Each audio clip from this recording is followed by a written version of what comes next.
বাংলার বাড়ি প্রকল্পের উপভোক্তার নতুন বাড়ি নির্মাণের ভিত পুজোয় অংশগ্রহণ করলেন হুগলি জেলা শাসক মুক্তা আর্য। হুগলি জেলার প্রশাসনের উদ্যোগে তারকেশ্বর পূর্ব রামনগরের পাড়া বৈঠকে সাধারণ মানুষের অভাব অভিযোগ মন দিয়ে শুনে সমাধানেরও আশ্বাস দিলেন জেলা শাসক। রাজ্যের জেলায় জেলায় ইতিমধ্যেই ব্লকে ব্লকে শুরু হয়েছে পাড়া বৈঠক। মূলত সাধারণ মানুষ সরকারি পরিষেবা থেকে বঞ্চিত কিনা তা পাড়া বৈঠকের মাধ্যমে সাধারণ মানুষের কাছ থেকে শুনে তৎক্ষণাৎ সমাধান কি হবে তার আশ্বাস দিতে দেখা গেল জেলা শাসক ও জেলার বিভিন্ন দপ্তরের আধিকারিকদের। হুগলি জেলার শাসক সহ জেলার আধিকারিকরা এদিন প্রথমেই তারকেশ্বর ব্লকের পূর্ব রামনগর গ্রাম পঞ্চায়েতের একটি স্কুল পরিদর্শন করেন এবং ওই এলাকার একটি উপস্বাস্থ্য কেন্দ্র পরিদর্শন করেন। এছাড়াও বাংলার বাড়ি প্রকল্পের উপভোক্তার বাড়ি গিয়ে ভিত পুজোয় অংশগ্রহণ করেন। এরপরই ওই এলাকার একটি পাড়া বৈঠকের আয়োজন করা হয়। সেখানেই এলাকাবাসীর অভাব অভিযোগ শোনেন জেলা শাসক ও জেলার আধিকারিকরা। সরকারি প্রকল্প থেকে বঞ্চিতদের কথা শুনে তাদের সমাধান বা উপায় বলে দেন এবং ওই এলাকায় একটি ক্যাম্প করে সাধারণ মানুষের সমস্যার সমাধান করা হবে বলে আশ্বাস দেন জেলা শাসক মুক্তা আর্য। এই বিষয়ে দেখুন বিস্তারিত। তারকেশ্বর থেকে সন্দীপ হালদারের রিপোর্ট, 24 আওয়ার্স আরামবাগ। কারণ আমাদের হ্যান্ডওভার সাইটে এখনো পর্যন্ত কোনো অর্ডার নেই। যেটা আছে আমাদের সকলেরই যেটা রয়েছে, আমরা সবাই মানে আমাদের জেলা পরিষদ, পঞ্চায়েত সমিতি, গ্রাম পঞ্চায়েত, আমাদের জেলা প্রশাসনের পক্ষ থেকে সকলেই যারা অফিসাররা আছেন সব ডিস্ট্রিক্ট থেকে, শুধু মানে ব্লক অফিস এসডি অফিস না, সব লাইন ডিপার্টমেন্ট থেকেও সকলেই আজকে আপনার এই যে পূর্ব রামনগর আর তার সাথে তারকেশ্বর জিপিতে আমরা সকলেই সব ধরনের স্কিমের ইন্সপেকশনটা যেটা আছে সেটা নিয়ে এসেছি। তো এই জন্য আজকে সকাল থেকে স্কুলে, আইসিডিএস, আপনার হেলথ সেন্টার, রাশন দোকান, রাস্তা, জল, ফল, আপনার পিএইচই, পাম্প হাউস সকলেই যেটা আছে পরিদর্শন করা হলো।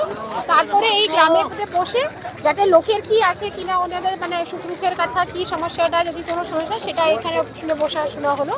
তারপর ওটা দেখা গেল কিছু সমস্যাটা যেটা উঠে এসছে তার নিয়ে আগাম বুধবারে এখানে ক্যাম্পটা হবে, যাতে মানুষের যে অভিযোগটা আছে তাদেরকে নিয়ে মানে ওটা একটা সলিউশনটা করা যেতে পারে। অন্যান্য ব্লকগুলোতেও কি একই কর্মসূচি? একদম আমরা প্রত্যেক মঙ্গলবার আর আমাদের প্রত্যেকটা বৃহস্পতিবারে আমরা এক একটা ব্লক করে জেলা পরিষদের পক্ষ থেকে সভাধিপতি সাহেব আছেন আর আমরা রয়েছি পঞ্চায়েত সমিতি, যে প্রত্যেকটা এক একটা সাব ডিভিশনে এক একটা ব্লকে ধরে ধরে গ্রাম পঞ্চায়েতে করে এরকম পরিদর্শন, পাড়া বৈঠক, তার সাথে ওদের পরে যেটা আছে আমাদের যতজন আধিকারীরা আছেন আর যতজন আমাদের জেলা পরিষদরা আছেন তারা সকলেই থাকবেন। তারপরে একটা ওই মিটিং আর পর্যালোচনাটা হবে। একাধিক অভাব অভিযোগ উঠে এলো, সেগুলো সমাধান কি? একাধিক অভিযোগ না, আমি সেটা বলবো না, কেন কি যেটা আছে আপনি কথাটা শুনলেন, অনেকেই অনেক কিছুই পাচ্ছে, তার মাঝে হয়তো কারো কিছু যেটা আছে যেটা যে বললেন সেটা আমরা শোনা হলো, সেটাকে নিয়ে মানে দেখা যাবে কি আছে কি, যদি কারো যদি সত্যিকারের সে অভিযোগটা কি ঠিক আছে কি না আর পাওয়ার মতন আছে সেটা নিশ্চয়ই ওনারা পাবেন। এই জন্য বুধবার দিনে ক্যাম্প করা হয়েছে। আজকে পাড়া বৈঠক শুধু এখানেই করছি না, রামনগরই নয়, আমরা পুরো জেলা জুড়ে প্রতিটা ব্লক ধরে ধরে আমরা মঙ্গল বৃহস্পতিবার করে আমরা সমস্ত জেলা পরিষদের আমাদের সমস্ত টিম, কর্মাধ্যক্ষ সদস্যরা, আমাদের এডিএমরা, আমাদের ডিএম ম্যাডাম, সমস্ত প্রশাসনিকভাবে আধিকারিকরা সকলে মিলে আমরা এখনও পর্যন্ত যে কিছু এখনও খামতি রয়ে গেছে সেইগুলো আমরা সমাধান যাতে তাড়াতাড়ি দ্রুত করতে পারি, তার জন্যই আমাদের এই পাড়া বৈঠক। গভর্নমেন্ট একটা নতুন প্রচেষ্টা নিয়েছেন, তার ভেতর হুগলি জেলা আমাদের ডিএম ম্যাডামকে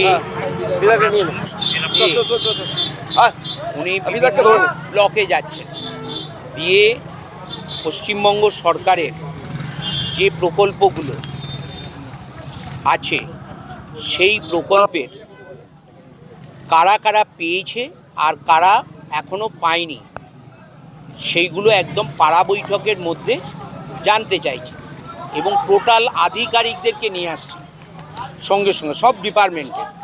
কারুর বিদ্যুতের সমস্যা থাকলে এখানে উঠেছে সেটা ওনারা দেখছেন, কারুর আবাসের ঘর, বাংলার আবাস প্রবলেম থাকলে উঠেছে, সেখানেতে সেক্রেটারি নিজে তার বক্তব্য রাখলেন জেলা পরিষদের।